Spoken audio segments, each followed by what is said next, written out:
Welcome to Tuesday's Thought. I am Jassett Crooks McGrowder, and for this month, we'll be talking about dealing with grief.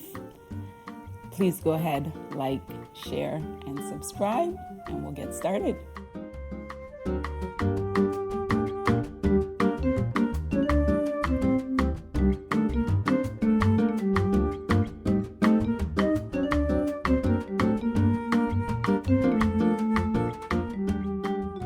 This month, we'll be talking about dealing with grief. I don't think I've ever experienced this many deaths of people that I know personally in a short period of time, quite a few. The news just keep coming that, someone else is gone that I know. And so I've decided that I'm going to do this month on dealing with grief. I am a bereavement therapist as well, so I thought it would be fitting. Grief is a series of emotions that we experience when we've experienced a loss, and when we've experienced the loss of a loved one, we experience grief. However, it can be grief of different things, as I will touch on later. Grief can look different for every individual. What's grief for myself might not be grief for you. And how you grieve might be totally different than how I grieve or how someone else grieves. So it's different for everyone. There's no set way. There's no, set amount of time for grief, and we'll talk about that a little bit more. Grief can make you feel as if you are going, quote unquote, crazy. It's one of the questions that I get asked a lot by my clients who are grieving, and they often ask, are they going crazy? Why are they feeling this way? Because there's so many emotions involved with grieving, people can feel like they're losing their minds. They can feel like they're going insane. They can feel like they have no control, and so they feel like things will never be the same for them again. And this can make a person feel like they're losing their mind. So grief does not only entail emotional symptoms, but it entails physical symptoms as well. It can make you feel confused, make you forget things. So all of a sudden you become very forgetful. You become anxious. Some people become angry. You can get very depressed, scared.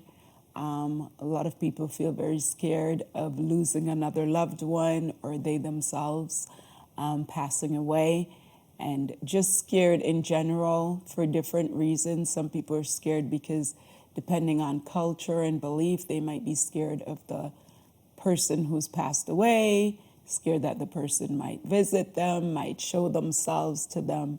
There's different reasons why people are scared while they're grieving.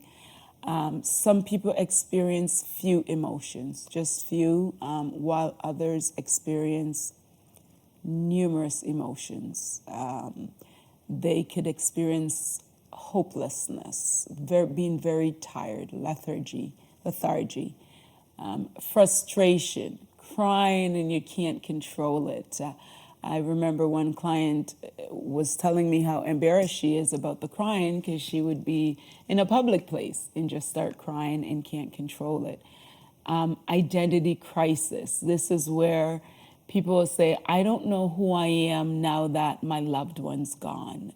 That could be your spouse. For example, if it's a spouse and you've been together for many, many years and now your spouse is gone, a lot of widows will say, I don't know who I am, because they were so connected to that person and now that person is gone.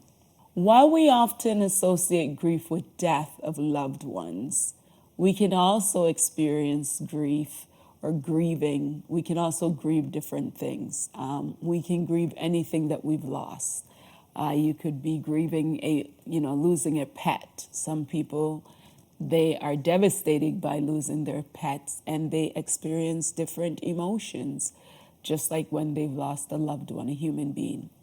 It could be you're grieving because you've lost your job. a lot of people grieve over losing a relationship with an individual who is still alive, because we know when the person's gone, you've lost that relationship. But some people grieve losing a relationship with an individual who's still alive for whatever reason. This might be grieving a divorce. You know, the friendship broke up somehow or the relationship broke up somehow. People also grieve like career plans. They had, plans set up what they're going to do, and something happened where that's no longer a reality. You can also grieve having dreams.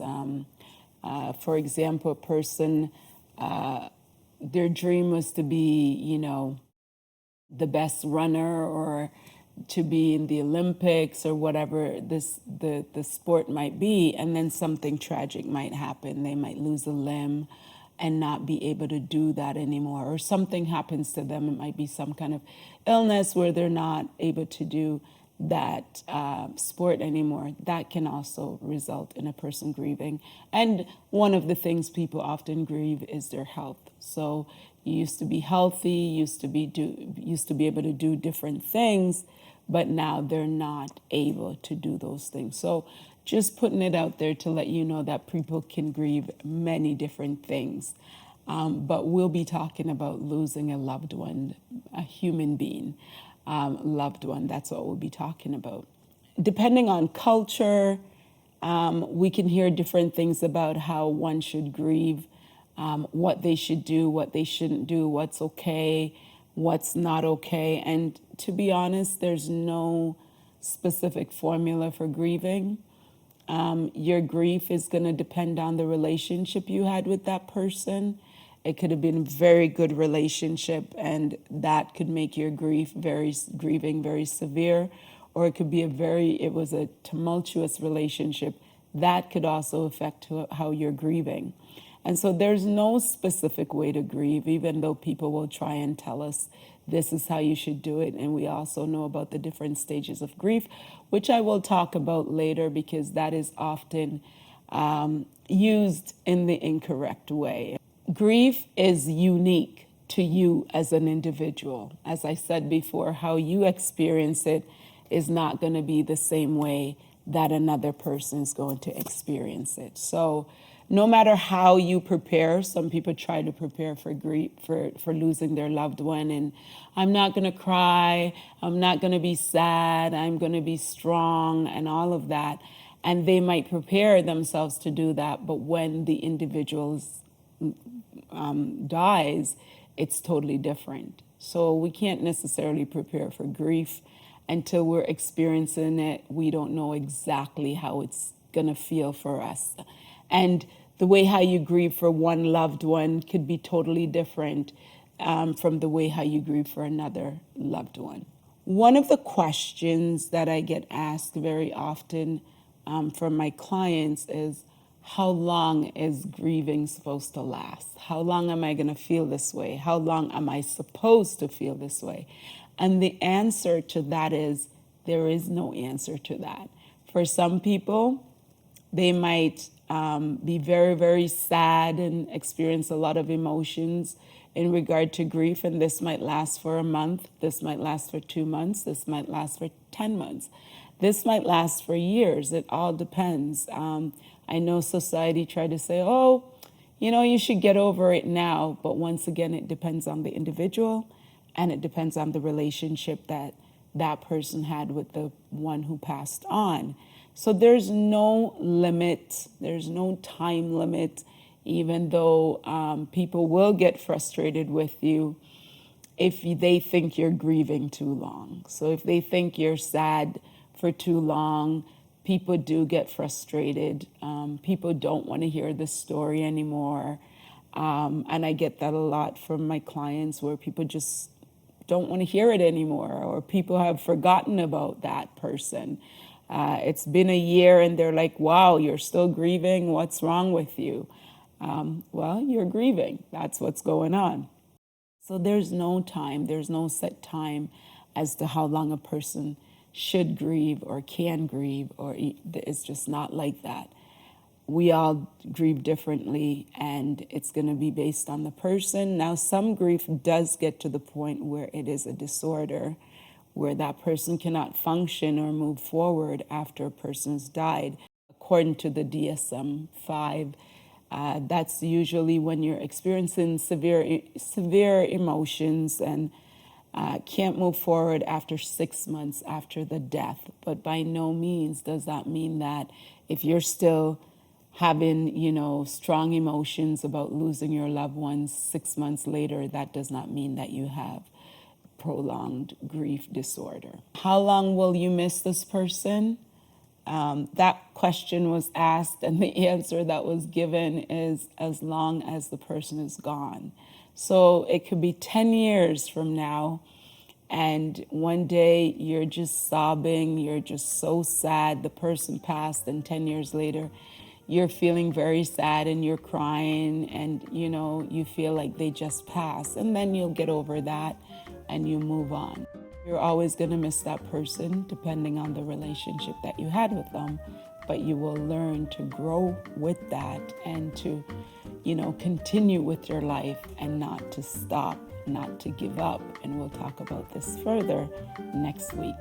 So have yourself a wonderful night, and I will see you next Tuesday. God bless.